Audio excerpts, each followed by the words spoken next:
I'm Eileen Wyatt, and I'm back here at the Harwich Historical Society at the Brooks Academy Museum, and we're on the second floor this time, and I am lucky enough to have with me two volunteers for the society. To my right, Bev Thatcher, and to my left, Gloria. Hello. Hi there. Nice to see you both. And we're here to talk about the 100th birthday of the Girl Scouts. Is that correct, Bev? That's right. They started 100 years ago in Georgia, and the woman who started it was from Savannah, Georgia, and her name was Juliet Lowe.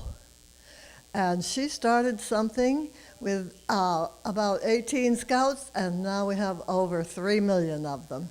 That is amazing, and I know the birthday was a few months ago because Jack and I had the honor of being the disc jockeys that played their dance that celebrated their 100th birthday. And Gloria, can you tell us a little bit about this exhibit that's going to be opening on Saturday here at the Brooks Academy Museum? It's a collection of pictures and memorabilia. Mm-hmm. This particular wall has a timeline created by the Girl Scouts, the Senior Ambassador Troop, and a Brownie Troop working together at their camp this summer, early in May. Oh, very good. Yes, I believe it's the Brownie Troop 75426 and the Senior Ambassador Troop 80847. And they got together at a camp in May, and they made these timeline exhibits, which my cameraman Ron will get for us in a few minutes. And we'll talk a little bit about the timeline as he's giving us a tour of what you have here for the exhibit. And I noticed behind us here, Bev, there's some scouting uniforms. Did they change through the years? Yes, they've changed a great deal. And of course, it's impossible for us to show that change. But we tried to show one of each type of brownie, from the little ones in kindergarten to the senior ambassadors. And so we were very fortunate to be able to get the help of the Girl Scout leaders to have all of those uniforms. One of them did belong to our collection at the museum. And people have been bringing us different types of photos, information. Gloria's been working very hard on research in the Harwich Independent, so she was able to come up with some very early articles that we were able to display. With our timeline, we have also been able to find photos and newspaper articles that show exactly what was going on in Harwich with the Girl Scouts. The Girl Scouts in Harwich started in 1922. Wow. Only 10 years after scouting started all over the country. Now it's international. Well, I know it's a wonderful organization. I recognize one of the uniforms behind us here, Bev, because I was a Girl Scout myself, and I don't have my badge banner, but I do have my daughter's Brownie badge banner and my son's Cub Scout banner of the badges that they were very proud to earn. And it teaches children so many wonderful things.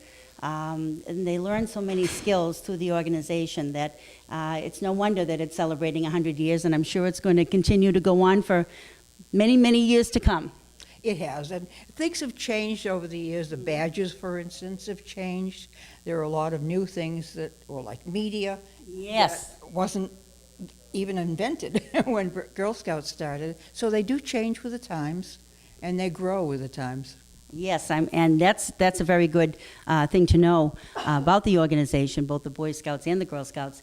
I know when I was earning my badges, home economics was the theme of the time, and now of course it's media and social media for the young people of today. So hopefully we can now take a tour of the timeline of the exhibit that's going to be opening on Saturday, June 16th. The same times as the Cape Verdean Culture exhibit, and that will be 1 to 4 on June 16th, and then it will continue June 21st through October 6th on Thursdays, 1 to 6 p.m., Fridays and Saturdays, 1 to 4.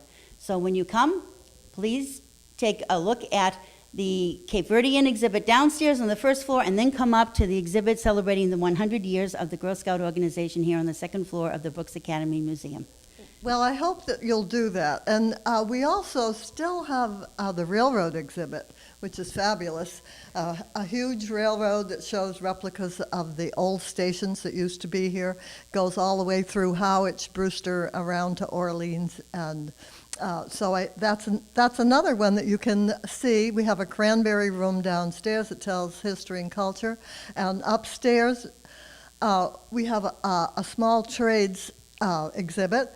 And also, coastal shipping is still up, and you can come and see that and find out what happened on Cape Cod and all up and down the East Coast with the coastal shipping boats that they used for transportation in those days. Well, a wonderful place to come when the children and grandchildren are visiting, and perhaps it's a rainy day like it happens to be today, and you're looking for things to do.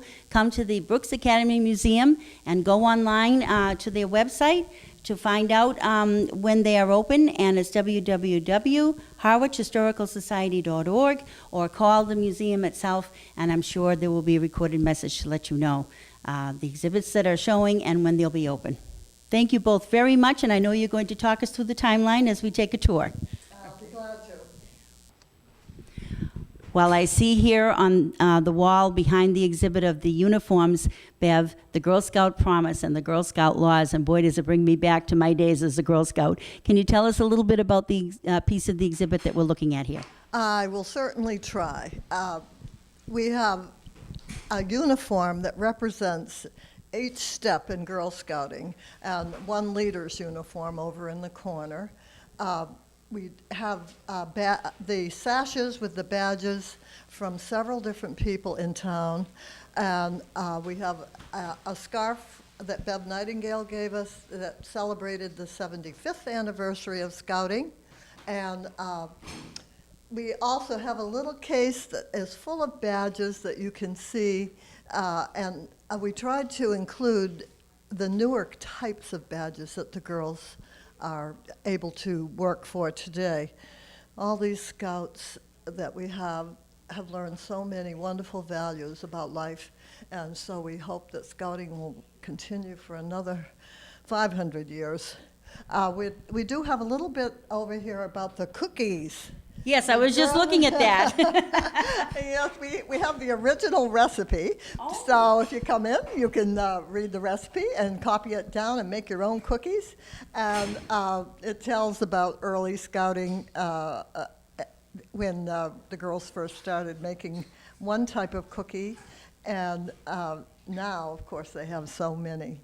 But cookies have always been kind of a symbol in Scouting, and we all look forward to having those Girl Scout cookies. We certainly do. Every spring rolls around, and we know that it's time for the fundraiser, the Girl Scout cookie fundraiser, and I always take part in it. There's always people in my neighborhood and people that my husband and I know that are selling them, and it's great. I mean, it's a wonderful organization. And you want to tell us a little bit about this timeline now? Now we're looking at the timeline that was made by the Girl Scouts and the Brownies together.